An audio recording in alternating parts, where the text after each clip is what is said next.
बेंगलुरु हादसे पर deputy CM का बयान सामने आया। मैं पुलिस को जिम्मेदार नहीं कहूंगा, कहना डीके शिवकुमार का। आरसीबी फैंस की भीड़ अनियंत्रित थी। डीके शिवकुमार ने कहा फैंस इतने ज्यादा उत्साहित थे और उसकी वजह से नियंत्रण कर पाना थोड़ा मुश्किल था। और देखिए, आमतौर पे भी क्योंकि पुलिस की तैनाती होती है, लेकिन पब्लिक अगर कोऑपरेट नहीं करेगी तो भगदड़ जब मचती है तो पुलिस के लिए भी स्थिति को कंट्रोल में करना एक चुनौतीपूर्ण स्थिति जैसा होता है और थोड़ा वक्त लगता है स्थिति को नियंत्रण में लाने के लिए। लेकिन ऐसे भीड़भाड़ वाले जगहों पर जहां सिर्फ और सिर्फ पब्लिक गैदरिंग है, जो पब्लिक सपोर्टिव बड़ा जरूरी होता है प्रशासन के लिए। और ऐसे में ये कहीं से कोई मिसमैनेजमेंट नहीं है, बल्कि फैंस इतने ज्यादा उत्साहित थे और उसकी वजह से संख्या जब इतनी ज्यादा हो गई फैंस की, वो आगे की तरफ बढ़े और भगदड़ मची, लोगों की जान गई।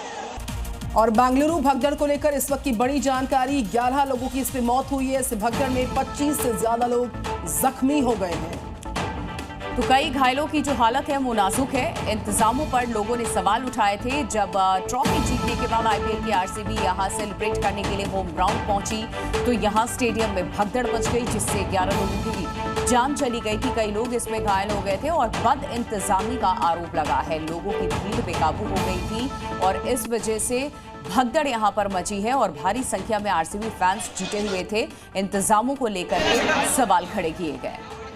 तो बद इंतजामी जो है वो सुर्खियों में है, वही वजह बताई जा रही है। मौत पर जश्न मनाने के बीचों बीच किस तरीके से देखिए सियासत बेशर्म होती नजर आ रही है। तमाम तरह के रिएक्शंस आ रहे हैं। उससे ये तस्वीर बड़ी परेशान करने वाली है। मौका जश्न का था। आरसीबी ने 18 साल के बाद आईपीएल का खिताब अपने नाम किया था और उसकी विक्ट्री सेलिब्रेशन का ये मौका था, लेकिन वहां पर किस तरीके से जन सैलाब उमड़ पड़ा और मौत का तांडव वहां पर देखा गया। कई लोगों की जान जा चुकी, जिनकी संख्या 11 के आसपास है और गंभीर तौर पर बहुत सारे लोग अस्पताल में जिंदगी और मौत से जूझ रहे हैं।